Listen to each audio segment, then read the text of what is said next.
Methodology की ये class में आप जो टॉपिक आज पढ़ रहे हैं वो है रिसर्च प्रपोजल।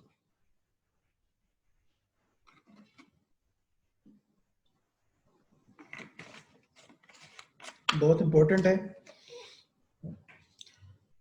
आपने अगर एमफिल में एडमिशन लेना है तो भी ये बहुत इंपॉर्टेंट है। अगर आपने कल को रिसर्च करनी है तो भी ये इंपॉर्टेंट है। अगर आपने पीएचडी में एडमिशन लेना है तो भी इम्पोर्टेंट है। पीएचडी एमफिल करना है तो भी इम्पोर्टेंट है।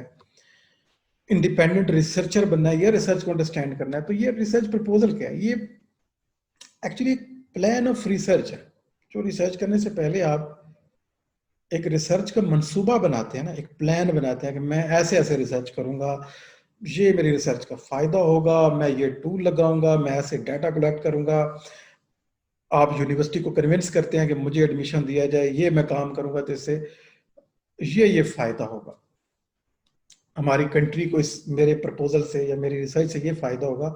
और आपका ये जो बिफोर रिसर्च एक प्लान होता है जिसमें जिसे आप कन्विंस करने के लिए बनाते हैं, अगर वो अच्छा होगा तो जो अथॉरिटीज हैं वो कन्विंस हो जाएंगी कि ठीक है।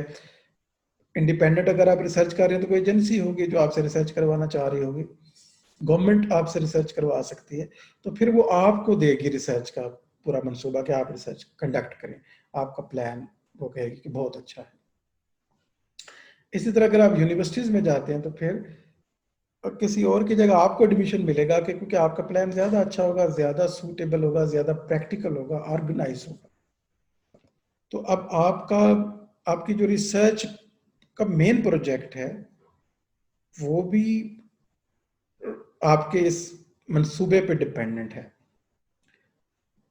और जो आपका एडमिशन है वो भी इसके ऊपर डिपेंडेंट है। ये डिफरेंट नीड्स हैं जो ये फुलफिल कर सकता है। So research proposal is a document that presents a plan for a project to reviewers for evaluation. जो अथॉरिटीज हैं, जो रिव्यूअर्स हैं, they will evaluate your plan कि आपको कहा जाए कि आप रिसर्च करें या ना करें। It can be a supervised project submitted to instructors as a part of an educational degree, exempla gratia, अब master's thesis or PhD dissertation, ये अभी जो मैंने बात की, or it can be a research project proposed to a funding agency, ये independent research हो जाएगी, यानी non educational institutional research, or it can be a research project proposed to a funding agency.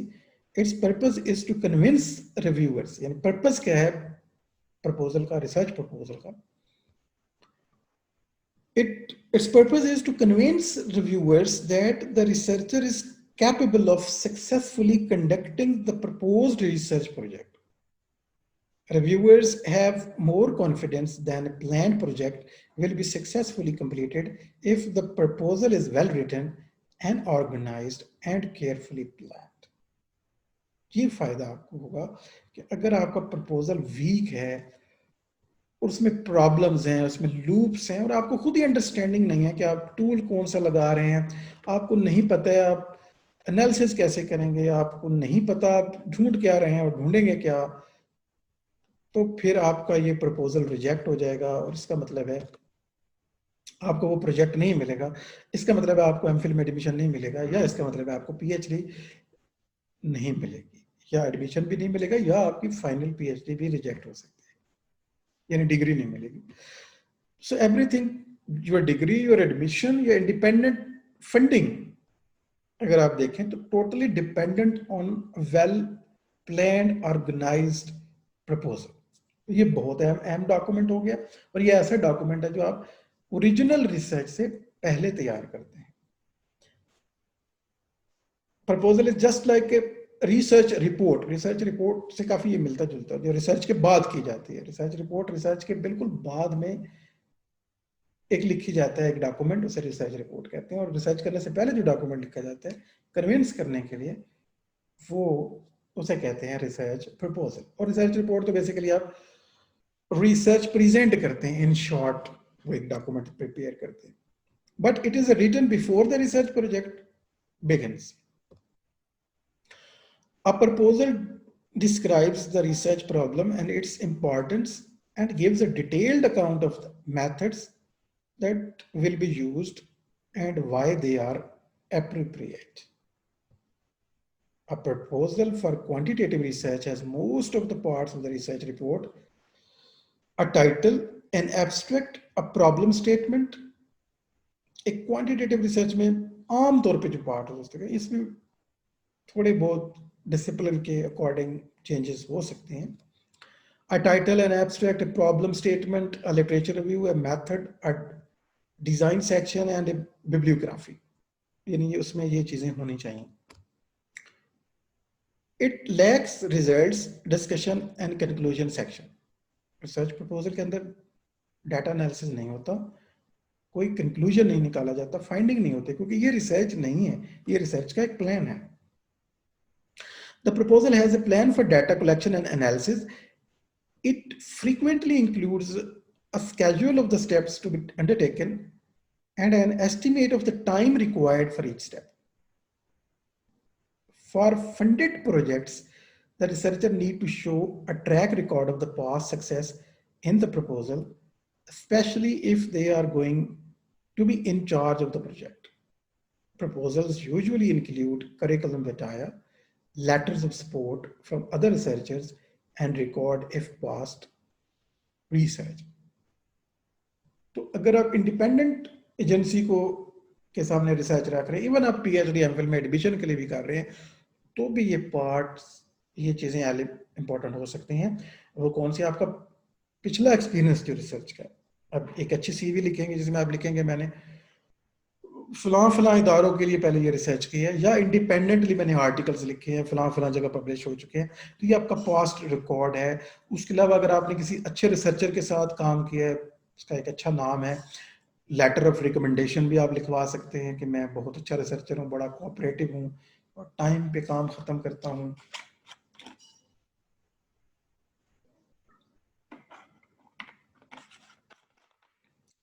तो ये चीजें आप कन्विंस करने के लिए जो अदर चीजें यूज करते हैं वो ये हो सकती है. अब देखते हैं, ये तो हमने देखा कि रिसर्च प्रपोजल क्या है और इसकी क्या अहमियत है और अदर पार्ट्स कौन से हो सकते हैं जो रिसर्च प्रपोजल में सप्लीमेंट कर सकते हैं.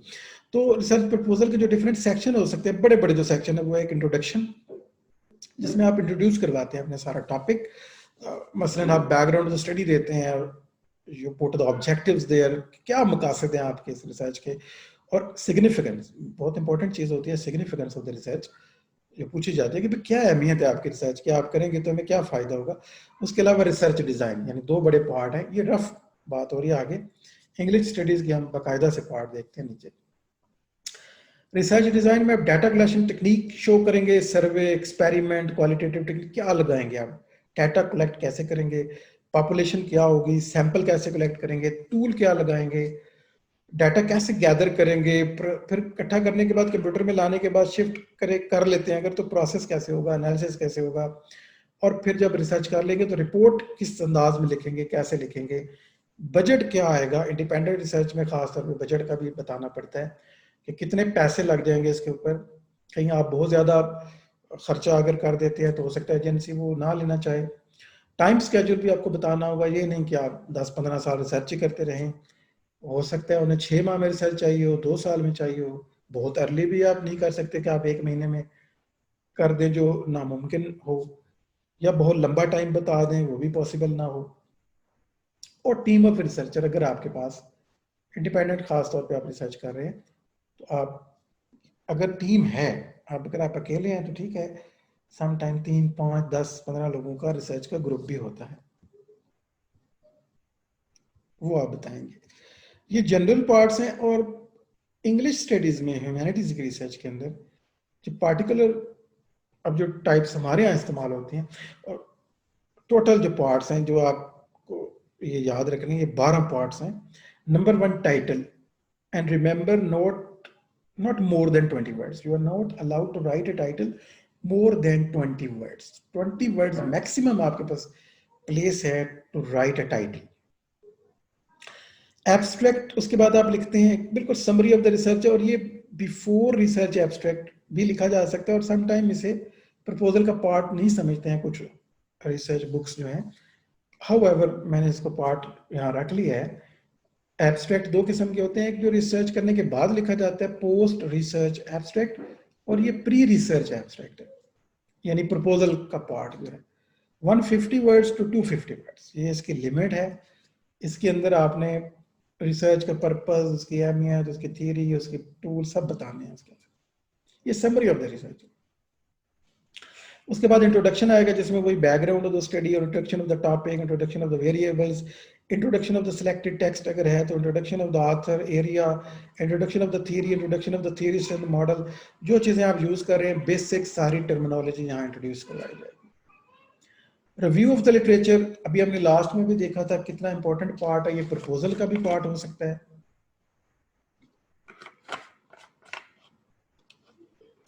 जिसमें आप डिफरेंट टाइप्स के रिव्यू हमने देखे थे। आप कॉन्टेक्स्ट का रिव्यू कर सकते हैं, टॉपिक का रिव्यू कर सकते हैं, ताकि आप रिसर्च गैप को फाइंड कर सकते हैं। लेकिन यहाँ पे आप एक आपके जहन में अगर सवाल आ रहा हो लिटरेचर रिव्यू हमने प्रपोजल के टाइम में कर देना है या हमने थीसिस के टाइम पे करना है, तो इसका जवाब ये है कि प्रपोजल के टाइम में आपने एक शॉर्ट लिटरेचर रिव्यू करना है।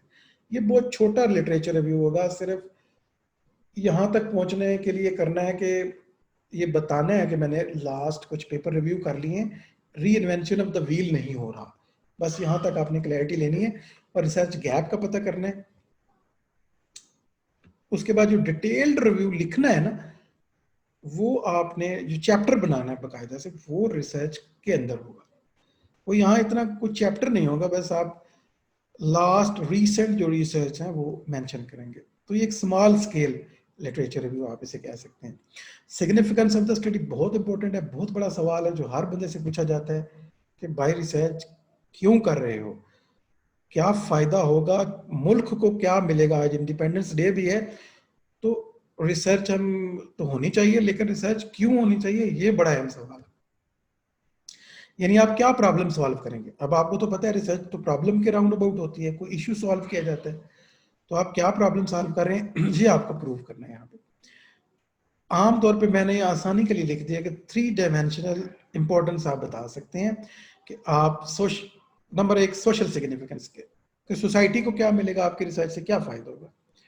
एकेडमिक सिग्निफिकेंस, जो आपका डिसिप्लिन है, इंग्लिश स्टडीज है, अगर आप लिंग्विस्टिक्स पे कर रहे हैं तो लिंग्विस्टिक है, सोशल साइंस में कर रहे हैं तो सोशल साइंस है, उस डिसिप्लिन को क्या मिलेगा।